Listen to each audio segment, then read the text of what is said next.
Welcome back, fight fans. We are going to be covering UFC Noche, Lopez vs. Silva in San Antonio, Texas, starting at the bottom of the main card, making our way all the way to the top. And we are going to be starting with Santiago Luna versus Quang Bang Lei. Bang! Bang! All right. This is an interesting matchup. You got the UFC debut of Santiago Luna, who comes in as a plus 105 underdog. 21 years old, this kid. 21 years old. He's only got 6 fights, but he's won all of them via finish, which I like a lot. He has been ragdolling the guys on the regional scene. Sure, hard not to like that. You love to hear that ragdolling. You don't want to hear that as close. 4 rear naked chokes, 2 KOs. One of them was a bad KO. The other one was a technical knockout in the 3rd round. This kid is fast. He's got the power, definitely on the regional scene. I would love to see what he can do in the UFC octagon. And he is going up against somebody 12 years his senior. Yeah. But only has 5 more professional fights. Yes, probably harder to get it on his side of the world, it seems like. Maybe so. He also went through the road to the UFC, right? So he's been battle tested. He's had some really fun fights to watch, actually. Yeah, no, I've liked what I've seen from Quang. Obviously, his UFC record does not reflect that. I believe he's 1-2, winning his last win via submission in the 2nd round. So it's nice to get that on your UFC resume. I just don't see him being able to handle this kid's speed. This kid is coming in hungry. He is the underdog, but I have not been particularly blown away with Quang. He's had some fun fights, especially with that Zhao Long. Yes. That fight was a lot of fun. He got a little gassed out in the 3rd round. Those two were having just a classic brawl. Yeah. Like they really threw caution to the wind. The hands were down. He ended up getting caught with the straight and was put down. But I mean, you could argue that fight was going either way. And we've seen even recently Zhao Long had a great fight. Oh man, on the China card. So absolutely. So I rate that to debut against a veteran like Chris Gutierrez. Exactly. Who was supposed to fight a Basharat brother, and Quang stepped up on short notice to get that fight. Took him to decision, which, again, you could rate very highly. He lost 29-28, so he even took a round from the veteran of Chris Gutierrez. So on short notice, on the road, across the world, Quang Bang. I am going to go with just the straight-up experience. I wasn't able to look up any film on this Luna kid. I'm sure that he's fantastic if he's going to get a main card spot on Mexican Independence Day, or is he just Mexican and the UFC is scrambling together to find talent Needed a body. Because they're struggling? I mean, why is this kid not on the Contender Series right now? That is a great question. We've had 2 prospects from the Mexican PI at least already compete on the Contender Series. One got a win. One was unfortunately unable to get a win. I forget the kid's name who did get a win, but he looked really good doing it. So I think that they just kind of forced this guy on here because of the date. You know what I'm saying? Like, absolutely. No, I get that. I don't know what the UFC's obsession with trying to push Mexico is. Like, let them earn it the natural way. This fight card is going on at the same time as Canelo versus Bud Crawford, right? And if you're going to open the card with some Mexican dude off the regional scene, then you're not really trying that hard to get the viewers. If someone's considering watching either card, this is not the way to take the Canelo card. Yeah, this is not the guy to draw your attention. And there's a lot of these fights on this card this week where it's like, really, this is the best that we could do? You're here because of the flag. Yeah, and I mean, UFC Noche has historically been very fun to watch. It sure has. And we love Mexican fighters. You know, they don't quit. They tend to be on the smaller side, which means that we get to see more technical skill. Yep, and I mean, they are so hard to get out of the ring as well. Oh, yeah, they are like scousers. They cannot get knocked out. Not get knocked out. I'm going to go with Luna. I think he'll be able to get the TKO. I think I'll take Luna TKO 2nd round. How about you? The odds really surprise me here. Luna being only a plus 105 to me means that the odds maker either really think that this guy is like formidable, even though he's beaten guys that probably have losing records. Yep, all of them. And I'm not saying Quang Bang didn't come up beating guys with losing records, because I'm sure he did as well. But, I mean, I'm going Quang Bang Lei 29-28 There you go. decision. Taking the experience. Yeah. Can't be mad at it. Experience over the flag. I love it. Let's move on over to our next fight of the evening. Kevin Gastelum versus Dustin Stoltzfus. Kelvin. Did I say Kevin? I meant Kelvin. My bad. That was silent. My bad. Kelvin Gastelum, this guy, the little scrappy bug this guy is. Yeah, he is. A lot of fun fights in his career. The only dude in the UFC with a muffin top, not in the heavyweight division. This fight is already in jeopardy because Kelvin has to make weight. Well, I mean, Stoltzfus might just take the purse. Dustin Stoltzfus got into the UFC by beating Joe Pyfer on the Contender Series. Beat Joe Pyfer. Yeah. Beat is maybe not the right term, but it was like Pyfer had an injury. Yeah, his elbow got dislocated Something like or that. some shit. Yeah. But has had basically a underwhelming UFC career. 4-6. Right. Which, 10 wins or 10 fights after going on a 3-fight losing streak to start is actually something to be commended for.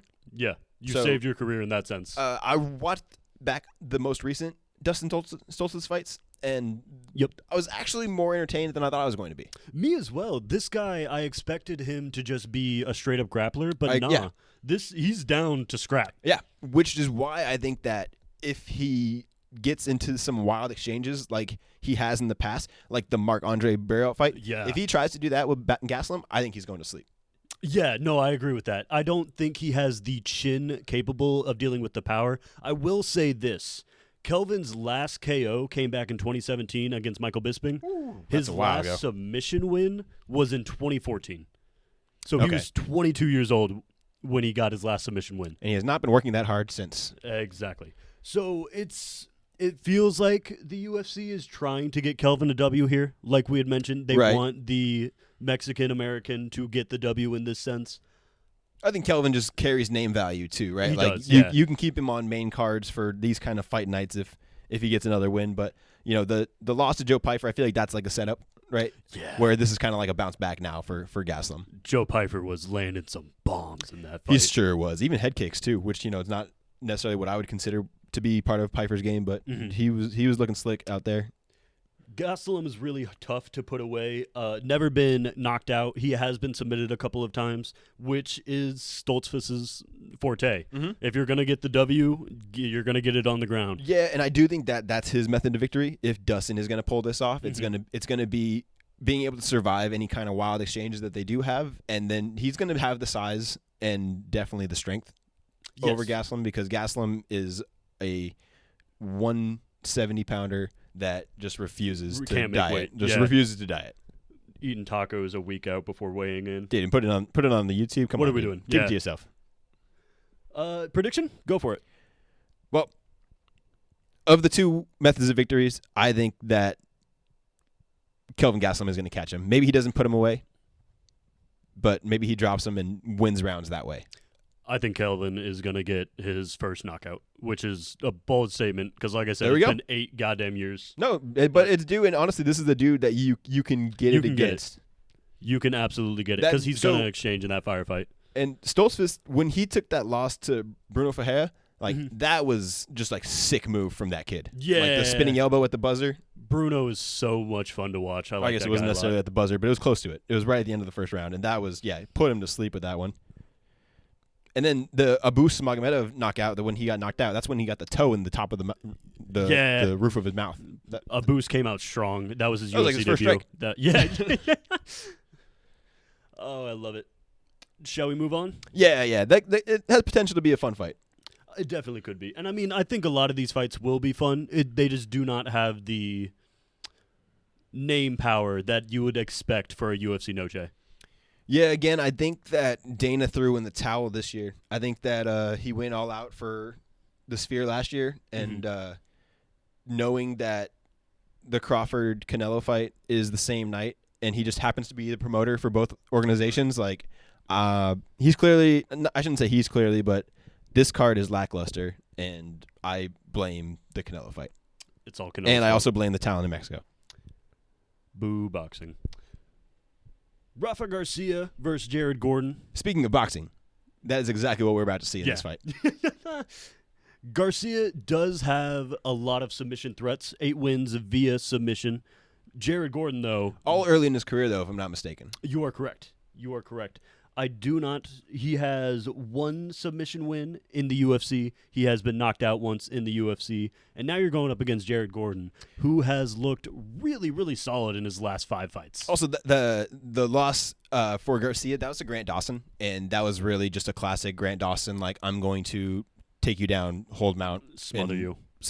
Ground and pound. Yeah. And that's exactly what happened. But with that being said, rewatching the Clay Guida fight, also the his most recent fight, I don't know if I'm going to pronounce this guy's name right, but Vince Pichel on the Moreno Airside card. Close enough. Garcia does a really good job of landing straight punches, and I don't see this guy getting put away because of his heritage, truthfully. I think that the Mexican in him is going to be what keeps him from getting knocked out, like lights out knocked out. I don't see Gordon doing ground and pound. No, that's not his game plan. I think that this fight can go one of 2 ways. I can see this fight being tied 19-19 going into the third and Gordon tiring out, or I can see it being a close scrap and Gordon just lands the more powerful punches that actually either gets him the rounds or gets Garcia out via TKO. That's how I see it playing out. I think Jared Gordon is the better boxer. I think he's been super solid over his last 5 fights. Obviously, you got the L versus Patty Pimblett. That could have gone either way. I thought that was a fun scrap. Bobby Green hit him with the head, causing him to get KO'd. Yeah, and you could say he was winning that fight before it happened. Exactly. And then you get a knockout. You lose a split decision to Haqparast, and then you get a knockout again in the first round. So that Marco Madsen fight was a little wild. The Jared Gordon Marco Madsen fight. Madsen came out like a freaking madman, and he was coming out with all kinds of stuff. And Gordon just stayed true to himself and was able to land the big shot when he needed to. And that's what I think he's going to have to do against Garcia. Because Garcia's whole game plan is to back you down up against the cage, and then this is how I'm going to initiate me shooting in for the takedowns. If Jared Gordon can find his shot, I could definitely see a world where he gets the knockout. I personally am going to go 29-28 Gordon decision. I'm going to go 29-28 Garcia by decision. Love it. I love it when we disagree. Yeah, I think that this fight either has potential to be boring or fight of the night. That's a bold statement. And maybe it's not. The only reason that it would be fight of the night over the main event is if the main event ends in a quick finish. I could see that. I could definitely see that with the main event. But we move on to the co-main event of the evening. I changed my mind. I love this fight. This could be the fight of the night. I like this fight a lot, too. I really, really like David Martinez as a prospect. Would you like to kick it off? So David Martinez is a scrapper, dude. Like, I watched this guy's Contender Series fight, and again, it was one of those, we've mentioned this before, but the fight went to decision, and Daniel walked into the octagon and shook both dudes' hands. Love that. Said, great scrap. In my eyes, it was not a great scrap. It was Martinez one-sided the entire time. I thought that the dude came out there and was aggressive. He looked angry. Like, he was out there like my dream is on the line right now. My family depends on me for this moment. Like, he just looked and fought really angry. In the first round, he had a lot of really big looping shots that really left him vulnerable. And I think that if he tries to pull that shit off against Rob Font, because of the stakes of this, I mean, you're talking about, I don't know where Rob Font is in the rankings off the top of my head, but I think he's top 10 at bantamweight. So you're talking about Martinez, who came into the UFC, got a knockout in his debut in Mexico City earlier this year, is riding a freaking high like no other. He's going to come out just like he did in the Contender Series fight. If he's not more under control, I can see this going just like the Adrian Yanez fight, where Rob Font just needs to land that, a couple shots, that one hook to put you down, and it's lights out. Rob Font is a veteran in this game. He has been around for a real long time. Lots of wins. He's been in the top of the bantamweight division for years now. And this was supposed to be a fight with Raul Rosas Jr. Yes, it was. I am really glad we're getting this instead. I think it's a much better matchup. I agree. I think regardless of who is going to be fighting Rob Font, who is number 9 in the bantamweight rankings, whether it be Raul Rosas or David Martinez, this is a huge step up in competition for both of them. Rob Font, like you said, veteran of the game. He's been in the rankings for a really long time. He's been in this top 10, top 5 area for years now. And he's fought the best of the best. He's fought Chito Vera. He's fought Jose Aldo. He's fought Corey Sandhagen. Sergio Pettis. Like, this guy has been around for a while. He has one of the best jabs in the game. And you hit the nail on the head. I think that if David Martinez comes out even a little bit sloppy, Rob Font is going to take advantage of that, and he's going to nail him with some hard, heavy jabs. I think that Rob Font has the capability of getting it done. I just think it's too big of a step up too soon for David Martinez. It's also short notice. Right? It is short notice. It's only a few weeks of Rosas pulling out. I really love Martinez's athleticism. He is really good at those spinning heel kicks. At least he's good at throwing them, not necessarily good at landing them. You know, you can always right when you see someone throw it with that speed and athleticism, you're like, oh, you're due for a cold knockout one of these days. So you can see it definitely could happen here, right? But at the same time, can you see it with a 38-year-old veteran and Rob Font? I personally can't. I got Rob Font by either first round knockout or by decision.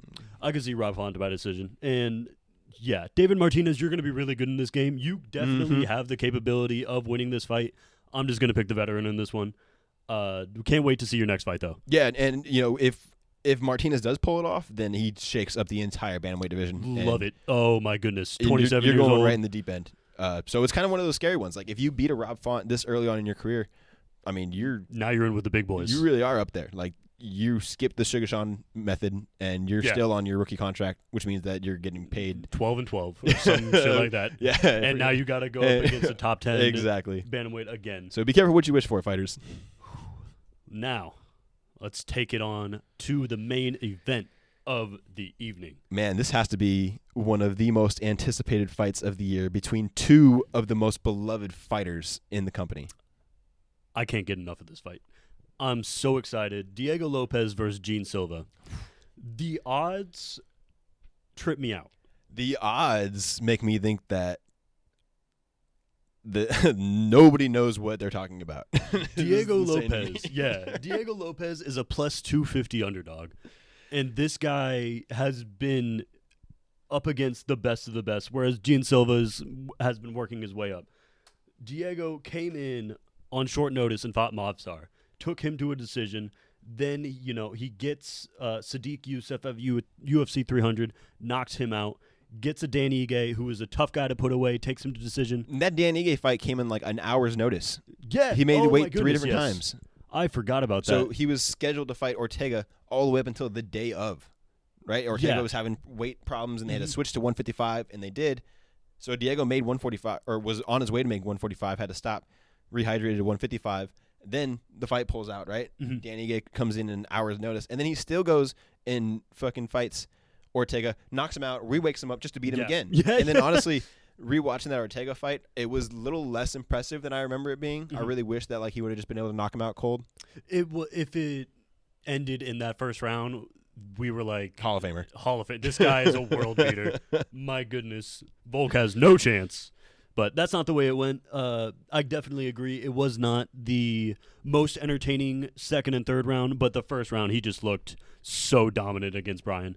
And we've given Brian Ortega a hard time throughout the short time that we've had this podcast, but to beat a guy who has been a perennial title challenger, you need that on your resume. The Alexander Volkanovski fight, though, you really showed your colors in that one. Yeah, scrap. And I think that if you want to actually give your best opinion on how this Jean Silva fight's going to go, there's no better match to watch than Volkanovski because of the size difference, right? If you think that Diego's going to have an advantage because of the height, he just lost to a dude the same size as Silva. Exactly. If not shorter. And Jean Silva, on the other hand, my goodness. This guy is a superstar. He's the two of them terrifying. are superstars. Yeah, both of them. But Jean Silva has an animal inside of him that really possesses his soul. He's scary. This guy comes in with ruthless intentions. He has gone out of his way not to kill people in the octagon. He's tried to save a few people. And the refs are just like, let him die. He's the most animated dude in the UFC right now when it comes to being in the octagon antics. I mean, this guy is rinse and repeat as far as some of his rituals, right? A lot of people are going to assume he's going to be hanging on the cage and barking. That's not really what he does every time. But what I can guarantee you he's going to do is he's going to walk to the center of the octagon while his name's getting announced. He's going to look in the eyes of the person announcing his name, and he's almost going to cry. He's going to look like he's about to cry. And then the fight's going to start. He's going to ask for a glove touch. He's going to get one. He's going to hype the crowd up. He's going to ask for like 3 more glove touches. Yep. And then he's going to start fighting. And man, you talk about 16-2 with 15 finishes. The only time he's gone to decision speaks volumes about this kid, Kevin Vallejos. Mm-hmm. I believe he's Argentinian or wherever he's from. Like that. No disrespect to you, buddy. Like, you are the freaking man.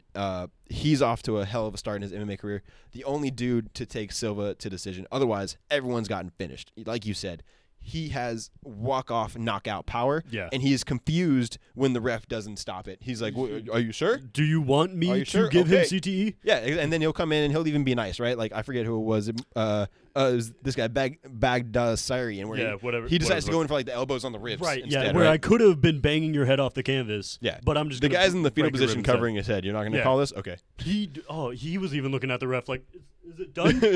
Yeah, did I miss it? The Drew Dober fight was a lot of fun. He had Dober backing up the whole time. Cut him bad. Yeah. So bad. Dober really didn't look like he was on the same level as Silva, and Silva took that fight on short notice up a weight class. Yes, he did.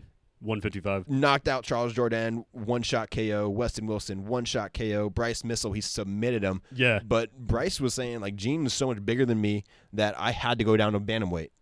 Which is crazy. Yeah, Bryce has only lost to the best at featherweight. Pretty much. I mean, you look at Bryce Mitchell's career, and it's hard to argue against that point. What is your prediction, though? We got to get it. I'm still blown away. You said it right off the bat, but nobody in this entire world is a 3-1 favorite against Diego Lopez. That means that if they would fight 3 times, I don't know how that actually means, but whatever. Odds are silly. The odds that Silva's a minus 320 makes me feel crazy for wanting to pick Silva. I know. That's been my problem. And, I haven't picked against a fighting nerd. I am 1-2 when I pick the fighting nerd, and I'm not going to stop now.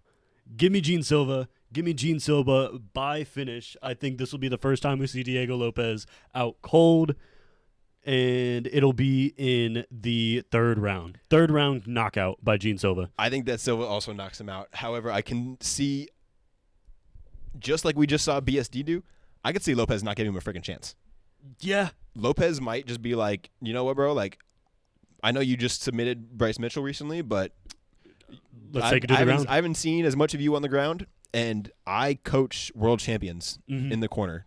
I am the head coach of Alexa Grasso, BJJ, along with other professional fighters. So, like, Diego Lopez, we see him as like this really fun, boxing heavy striker, right? With a great grappling game. I think that he's going to go out there. He doesn't need to win fight of the night. But if he wins again, he's looking at another title shot more than likely, especially if Volk retires after this next fight. Give him like a vacant belt. That would be a very fun fight. So I think that that's going to be Diego's plan. I don't think that he's going to even give Silva a chance. I think that he's going to try and engage in the grappling from the get-go. Take it to the mat. And the difference between this fight and the Volkanovski fight is Volk had Diego Lopez rocked, actually, more times than I remembered. And if Silva's landing those shots, you're going out. You're going to sleep. When you look at Volk, he might look stronger, and he's probably more well-rounded than Jean Silva, but Silva has some crazy power. Yeah. Like, lights-out power. I know we've said it a few times, and I just think that if Diego gets caught, he's out. I also think it's a little bit easier when you are the undersized man to find the taller man's chin. I just feel like this range of motion going up is a lot easier to find that KO. Right. Thinking of like a Mike Tyson in a way. Totally. I mean, and if you're the shorter guy, right, and your chin is tucked, then yeah, it's harder to get down there rather than coming up like that. You're going to have a lot more momentum behind you. And also, I just think he has that one-shot power is literally going to be the difference maker if he gets the opportunity. Yeah. Because there's a real possibility Diego just freaking grapple heavy the hell out of him. It's a tough fight. It's a fun fight. We can't wait to see what happens. Yeah, like we said, it is 2 of the most beloved fighters in this organization. We love that they're matched up against each other. Usually when this happens, we're bummed. I know. Because we don't want to. Somebody has to lose. Yeah, but in this case, It's just so exciting. there's such young prospects that it does not derail anyone's career. I think they'll both be all right, no matter what. Any final thoughts? Man, we just watched 2 fighting nerds lose the main event and co-main event in Ain't picking Paris. That was a bummer as nerd fans. And not that we're not fans of Diego, because we really are. We love Diego. But I got Jean Silva, and this is going to be one hell of a night. And Canelo, Bud Crawford, nobody cares about your fight. Go Bud Crawford, 10 knockouts in a row. Go UFC. Thank you for sticking around with us. This was the Sportiello Show with the Sportiello Bros. Make sure to like, comment, subscribe, and leave your predictions down below. And we'll see you all next time. Thank you.